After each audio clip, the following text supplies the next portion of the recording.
Does it ever happen to you that you had 1 month to prepare for an exam, but you just started a week before, and this time you're promising to yourself that, you know what, next time I'm gonna start from the beginning. Or you might have a presentation in your office, you skip the whole week, and the day before, a night before, the whole night, you're preparing the presentation and you're telling yourself the same lie that you're gonna prepare from the beginning. Sometimes we keep pushing our task until the last moment. And there's a scientific term for this. It's called Parkinson's law.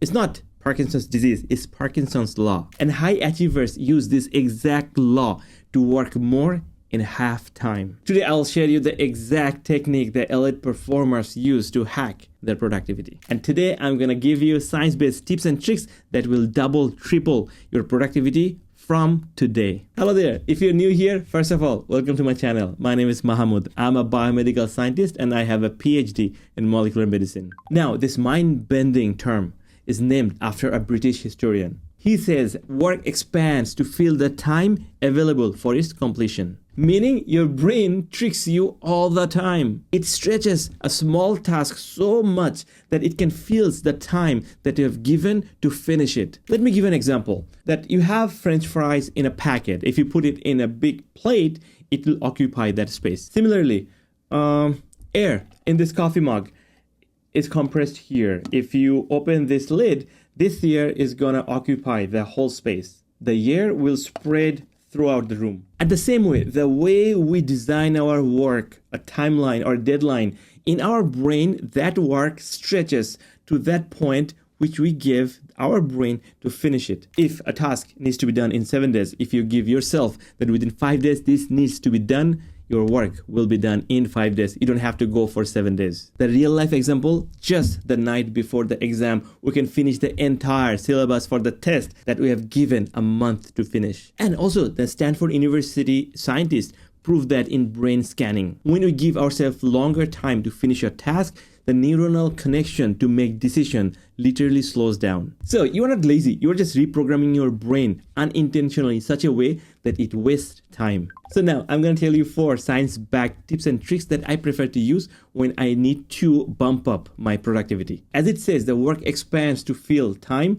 We have to shrink the time to do our work. And number 1 technique is short time boxing. How it works? So what we need to do is to make a list of very important thing for next day. Then we have to time box it and try to reduce it to 75 to 50% for doing that work. If a presentation you think will take 1 hour to have the first draft ready, try to do it in 45 minutes or 30 minutes. And to make it more efficient, try to do repetitive work in a same time box. For example, if you're in office, try not to answer your email whenever it comes into your inbox. Try to make a time box and collect all the emails and send it in that time box period. That repetitive work doing in the same time chunk will increase your productivity. What happens is that in that time period, you'll be more productive rather than doing those tasks individually throughout the day. Number 2 is very effective and especially it works for me. Sometimes people say that it creates more stress to them, but you can try this one, which is an artificial deadline. How does it work? As it sounds, as simple as that. Fake artificial deadlines. For me, if I'm in office, I have a project that the first draft needs to be done within 7 days.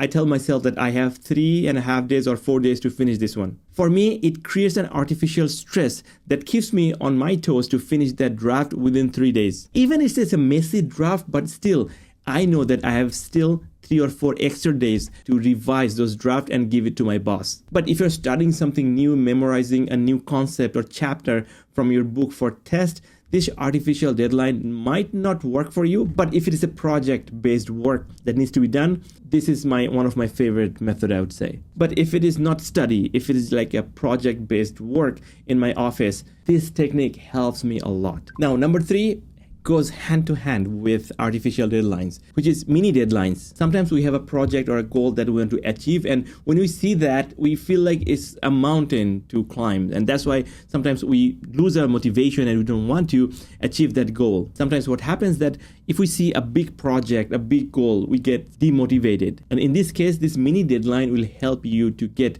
small dopamine hit after every achievement. For example, if you need to make a 30 pages presentation, instead of doing all 30 at the same time, make time block, artificial deadlines, and mini deadlines. And in that mini deadlines, instead of telling yourself that you're gonna do like 30 presentation at one time, just say that now in like 10 minutes, I'm just gonna work on introduction or maybe just the title. That's it. So this mini deadline, when combined with time blocking and artificial deadlines, it also gives you mini dopamine hit every time you achieve your goal. That means instead of finishing 30 pages of presentation, you do only just one page. The first, the introduction, that's it. Once you finish that within that mini deadline, you will feel more motivated. You don't have to rely on external motivation. The momentum of achieving things will help you to propel yourself to finish the next one and the next one and the next one. Number 4 is to understand our brain chemistry. From our ancestor to right now, our brain was developed